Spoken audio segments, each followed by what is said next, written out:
Magandang araw mga kaibigan. Bigyan natin ng opinion, reaction ngayon itong post, ang balita ngayon tungkol sa palitan ng salita between Senator Ping Lacson and Attorney Rowena Guanzon.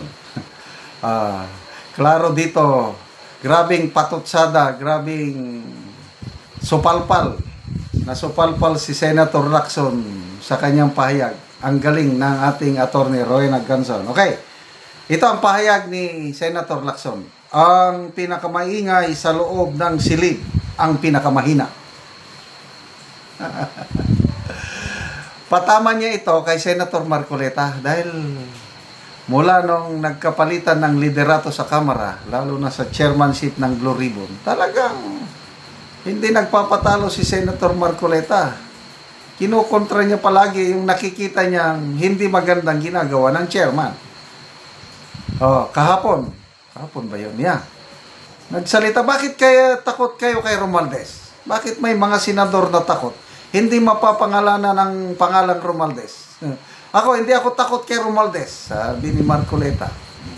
Romes Lacson, ito ang sabi niya, ang pinakamaingay sa loob ng silid, ang pinakamahina. Tapos sabi pa niya, dinagdagan pa niya na it is best to ignore and make him stand on an empty platform. Hindi na lang daw niya pansinin. So, patutsada kay Marcoleta, ito ngayon, todo rescue naman si Attorney Guanzon. Ano sabi ni Attorney Guanzon? Agree ako dito, Senator. Lalo na kung di naman mapangalanan ang 60 plus. 67 to be exact. Ang 60 plus contractors matapos mag-expose sa privilege speech tapos di mabanggit-banggit ang Martin Romualdez.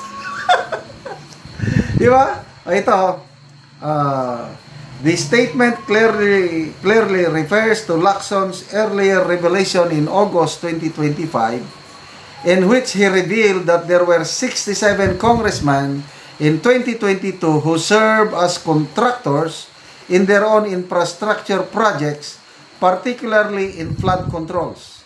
Although the sound is heavy, Lacson never named such congressmen. Wala lang.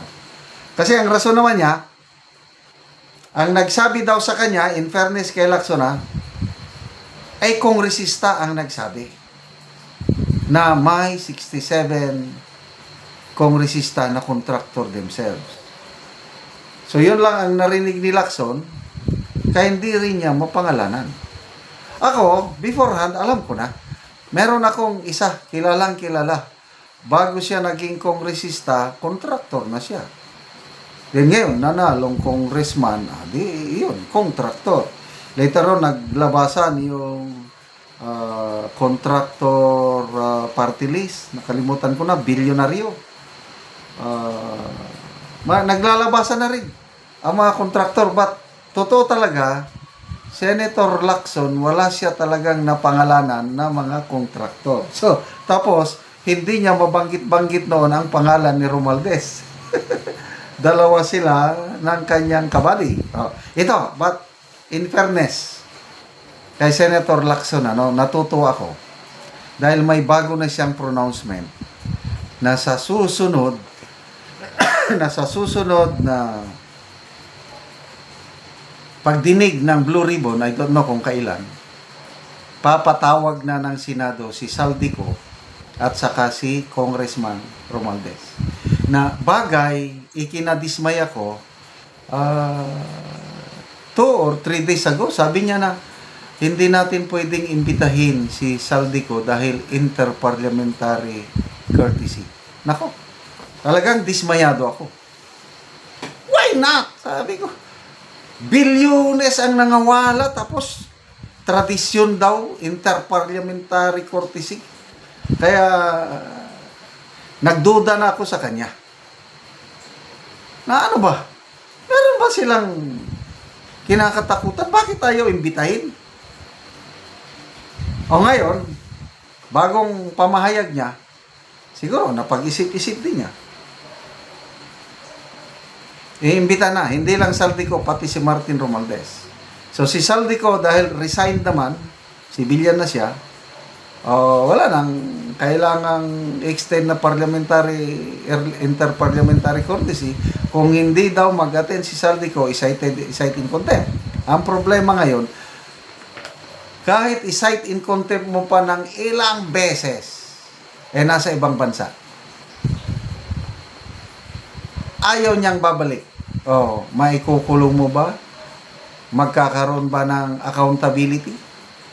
Parang wala na. Tapos, resign na ako, ibakit ko na yung office ko, bahala na yung aking party list, ako Bicol, na magpili ng nominee para papalit sa akin. Parang ganun lang. Parang walang nangyari. Nag-resign siya para hindi na siya hahabulin. Ganun ba yun? Mabuti na lang itong si Congressman Duke Prasco ng Cebu. Nagsalita. Hindi pwede. That's not accountability. That's impunity. Dapat imbestigahan ng ako Bicol na kung kinakailangan i-disqualify yung party list na yan dahil yan ang vehicle, yan ang ginamit, party list na yan, para nawalan tayo ng bilyones. So tama si Congressman Duke Prasco. Romualdez, pinapa-attend, kunuhay, imbitahan. Well, imbitasyon. But how about kung hindi mag-attend? Ano ang gagawin ni Senator Lacson? Yan ang challenge. I-cite in contempt? Palagay ko hindi. Alanganin nga silang imbitahan. Ngayon, iimbitahan na rin sa wakas dahil may mga nagreklamo. Isa na yung magreklamo si Senator Marcoleta. Kaya pasalamat tayo itong madaldal, maingay nga Senator Marcoleta. Tumi, gusto ko yung pag-iingay. Kasi kung hindi ka mag-ingay, lulukuhin na lang tayo habang buhay. No way. The power rests on the people. Tayo po. Kaya mag-ingay po tayo. Mag-comment kayo. Mag-react kayo. Angry. O kaya pagtawanan ninyo. Para maramdaman nila ang inyong sentimento. So, salamat. Senator tuloy. Senator sa 2020. Attorney, Senator Rowena Guanzon. Agree din ako sa iyo na bakit hindi mo pangalanan? Takot ba sila? I don't know. Salamat mga kaibigan sa inyong pagsubaybay sa ating channel. Nakakatulong kayo ng malaki sa tribong Talandig ng Bukidnon dahil ang income natin sa channel na ito, pantulong po sa tribo. Namimigay tayo ng livelihood assistance sa kanila, nagpapatanim ng saging lakatan at Arabica coffee. Panoorin nyo ang video nito. Sa area ni Ades, so mag-abuno sila. Mayang buntag diya. Mayang buntag. Abuno na po may kuan. Kape aron. So tulo na siya kabang kay duha namang kabulan.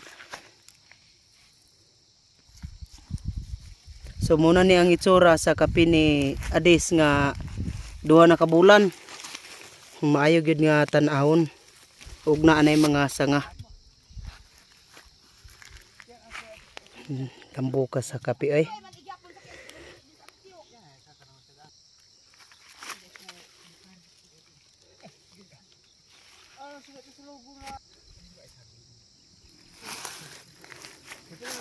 So unom na ang iyang sanga sa duha pa kabulan nga kape ni Ades.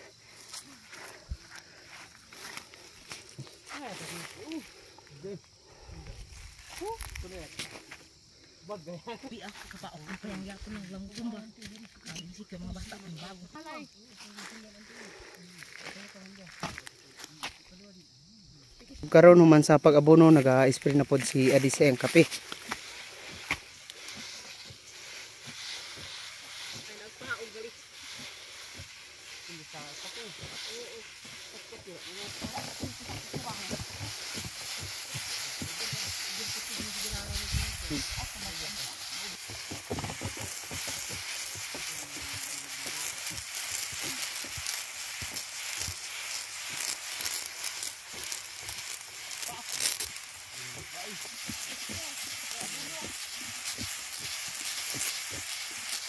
Kagi ko.